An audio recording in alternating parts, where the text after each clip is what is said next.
Hey, what is going on, guys? Welcome back to another video. Today, we're going to be looking at issue number 9 of Ultimate Spider-Man, which just came out. And I feel like I say this every time a new issue comes out, but this one hints at so much to come in the future, and I'm genuinely so excited to talk about it. So this issue opens up in September with Uncle Ben and J. Jonah Jameson sitting at a bar with really deflated looks on their faces before the bartender comes over saying, "So do you guys want the bill?" And Jonah's like, "Actually, good sir, what I want is another drink," because the occasion calls for it. If you've ever wondered what success looks like, this is it. I mean, just look at our faces. Can't you tell? We then see MJ enter the bar saying, "There they are, my two favorite entrepreneurs. Wait, what's wrong? Did something happen?" And Uncle Ben's like, "Yeah, this." And Jonah holds up a tablet and she's like, "I don't get it. That's good news." And Jonah says you. Just look at this nonsense. Spider-Man stops crime wave in its tracks. Spider-Man foils bank robbery. Spider-Man and friends break up criminal ring. Sales of demon masks surge. And on and on and on like this. It's our first month of the paper being live, and 8 of our top 10 stories are about Spider-Man, and that's because we only have 8 Spider-Man stories. She's like, "I still don't get it. People love those stories, and Peter has gotten some great pictures for them." And Ben's like, "We know, but what we want is to do serious stories that no one is covering. That was the entire point of the paper. We want to cover stories that people are afraid to talk about. This is just sensational." And MJ's like, "Well, I would call it amazing, but you two are not getting it. First, you have the fastest growing online presence since, I don't know, probably Simon Williams, which, by the way, if you don't know, that's Wonder Man, who was an actor in main continuity who is extremely famous as not just a superhero but also talent, so means he's probably got something going on in this universe too, but maybe not with acting, maybe it was on the internet. Does he have his powers in this universe like some of the other heroes that we've seen so far? Well, we might have gotten a hint to that too." Ben's like, "Oh yeah? And how did that work out for him?" MJ's like, "Not great, but that's not the point. Virtually overnight, and primarily because of your Spider-Man coverage, you have a massive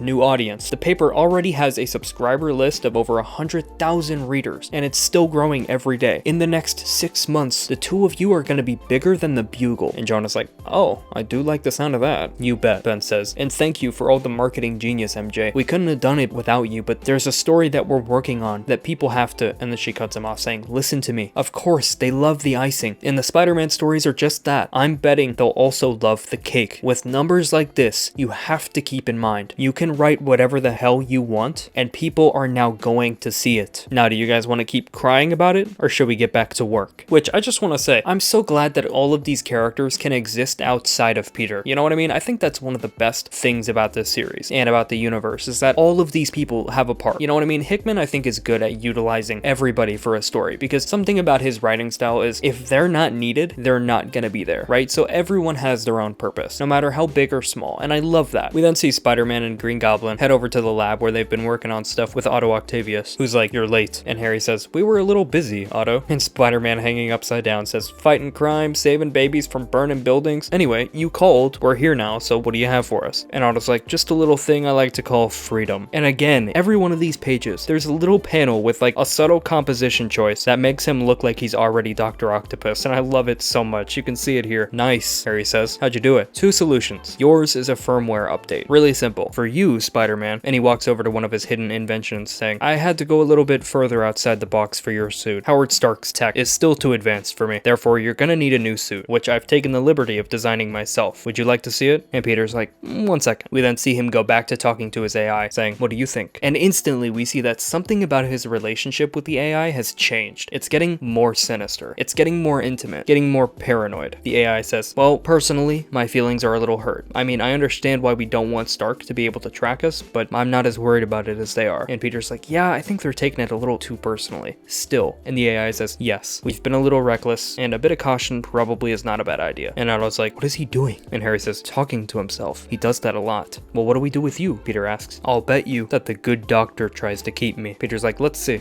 Hey, if I used a new suit, what do we do with this one?" And Otto says, "I was thinking the best thing to do would be to build some kind of containment cage for it. That seems like the safest choice. Plus, it would give me more time to figure things out. You know, play around with it a little bit." And the AI voice, so panicked, says, "Don't you dare leave me with him." And Peter's like, "Yeah, not a chance. So what do we do?" And the voice says, "I could stay at home until things get sorted out. Worst case scenario, I'm the best home defense system you could possibly have." "I guess that's not a bad idea," Peter says. "I guess all that's left now is to see what this new suit looks like, right? I just want you to know that that regardless of what's underneath that tarp, I'm gonna hate it, and I'm gonna miss you. The AI says, me too, Pete. Alright, Doc, let's see this suit. And then he uncovers this crazy mix of the spider armor with the iron spider, like this whole mesh of things. You can see a little gun holster on it. You can see the spider legs, like just absolutely decked out. And Otto's like, so, what do you think? And Peter hesitates, completely in shock, like, I think I'm good. Otto says, what does that mean, you're good? He's like, it means no, man, no. And Otto's like, no? Harry hooks an arm around his shoulders and says, I think what he's trying to say, Otto, is thank you and that you do a very good job for us, but perhaps it's too much suit for him. Spider-Man is supposed to be agile, slick. And Otto's like, right. It's possible that the suit is too generalized, maybe even a tad over-designed. There is a simpler solution. And Spidey's like, cool, whatever it is, I'll take it. And then we flash forward a bit to the two of them sitting on a roof together, just Harry and Pete in their new suits, with Harry saying, I really do like your new suit. And Peter's like, man, shut up. He's like, no, really, Peter, I mean, it's nice. He's like, it's spandex. It's like, well, to be fair to Otto, he was very clear about it being a spandex Kevlar composite. Hey, by the way, how would you and MJ like to go on vacation with me and Gwen in December? We always go to our little place in the Hamptons for the holidays. We didn't go last year because of, you know, my dad, but it'd be nice to have friends there.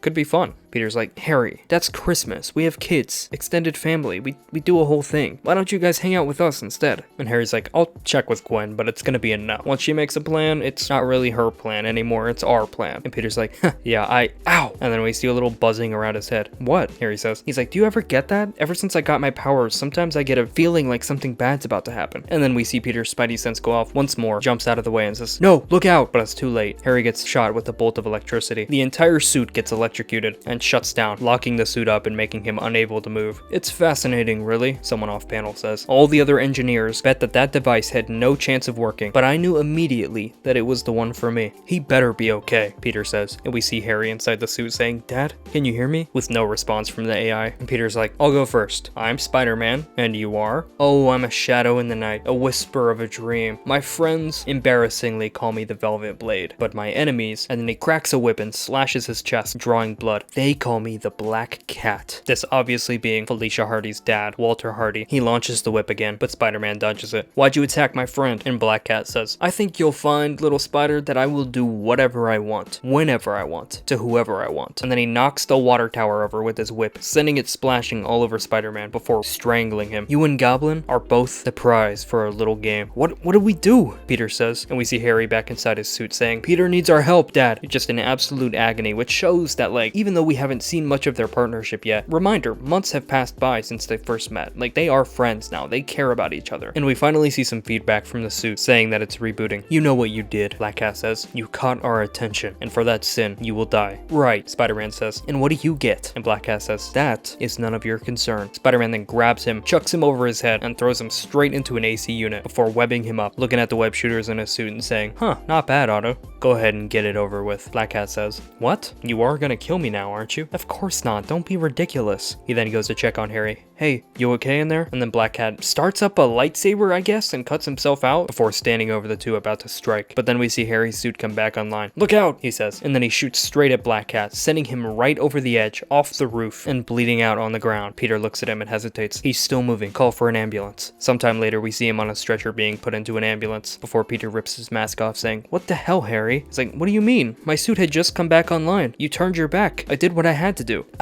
The sensation, it wasn't there. He would have killed you, Peter. I heard what he said to you about him and Fisk and whatever their game is. We're running out of time. You need to wake up and realize that these people are willing to go to any lengths to stop us. My parents are gone because of them. So is Aunt May. And if you think that they won't do the same thing to me or you or our families, then you're crazy. But Harry, I don't know what you want, Pete. I didn't make the rules that we're playing by. You need to know something, Peter. If I'm put to the choice and one of them is about to kill you, I will never hesitate. And Peter pauses for a second and then smiles. Well, just so you know, you're still invited to Christmas. And Harry's like, sorry, got plans. I'll still get your kids something cool though. Yeah? Yeah. I'm thinking something spandex. Peter's like, Harry, you might just be the worst best friend a guy could have. Now, the issue on its own is really, really cool, but it also lays the seeds for quite a few things that I found really, really interesting when I thought about it more. For one thing, this is already laying the seeds for Jonah's hatred of Spider-Man. Not exactly in the same way, but there's already some like building up of his resentments against his character, which is pretty interesting. And I imagine if Harry does turn evil like we all think he's going to, him working with him and that being documented in the headline headlines of his own news articles, right? That's not going to make him think very highly of Spider-Man, so that's something to look forward to. And honestly, throughout this issue, there was a very big focus on the moral lines being drawn between Harry and Pete and how they approach their work. Harry is still very much on a vendetta thing here, but Peter very obviously, as you would expect, just enjoys helping people, enjoys being a hero. Like, the death of Aunt May is not necessarily weighing on his shoulders. And also, something that's important to note, while Harry is still dealing with his AI, is still dealing with his dad in his ear all the time, now Peter is without his voice, so that's also something that's different about them. With that being said, him and his AI agreed to just leave the old Spider-Man suit in his apartment, so it's gonna be sitting there collecting dust. Peter was already warming up to the spandex within the same issue, within the first couple pages of him using it, so I think it's safe to assume that he's gonna be leaving that thing behind, right? He's back to his actual status quo. Now, what does that mean for his AI? Well, a lot of people, ever since that concept was introduced, have been theorizing that that AI is gonna kind of be the Venom substitute in this universe, and it's pretty obvious. I mean, look at the lettering, it's black and white, pretty in your face, right? So, if this thing is just gonna be sitting there collecting dust, very good chance that it's gonna be Venom in a way that we've never seen before. There's still gonna be that sense of abandonment, but for a different reason. And I actually don't think that Eddie Brock or Flash Thompson or any of these characters are gonna come into it for one reason. That suit that Doc Ock showed off, pretty overkill, right? That was a pretty crazy suit, like a weird combination of a bunch of random suits. It was some version of the Iron Spider with guns called Spider Armor. And you think about that and you're like, why would they even introduce that? Obviously, he's not gonna wear that. Well, think about it. Look at the suit. What does this remind you of? What were we just talking about? Venom? This suit?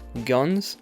Yeah, I think this is gonna be Agent Venom. We saw that Otto had his DNA, Peter's DNA, stored for later in a little black vial. We also have his AI that's just gonna be sitting there alone with nobody to talk to, right? Collecting dust, feeling forgotten. This AI is very emotive. It's gonna feel abandoned. It's gonna be angry at Peter the longer it stays in there. I think somehow, in some super comic booky way, I think the consciousness of this AI is gonna be either put into this suit or put into a clone body, and they're going to mix the introduction of Venom with the Clone Saga. I think this whole suit is going to be turned black. I think they're going to skip Eddie Brock. I think they're going to skip Flash Thompson. We've seen those stories done a million times. There's really no reason to rehash it. Why not something new? It's the Ultimate Universe. And if you don't believe me, if you don't think that this is a natural repurposing of all of these different pieces of IP, right? If you don't think this makes any sense, remember, this is a universe where Captain Britain, Hulk, Colossus, all of these characters are evil and working for evil God. You know what I mean? Hickman's whole thing is taking characters and repurposing them so that they play a different role. This is what Hickman does. He takes pieces and moves them around. I think Venom is just going to be Agent Venom, and I think it's going to be Peter Parker. If Venom is supposed to be a bad reflection of Spider-Man, why not literally have Peter be that bad reflection? But that's just me. Let me know in the comments what you think. But yeah, that is the video. Thank you for watching.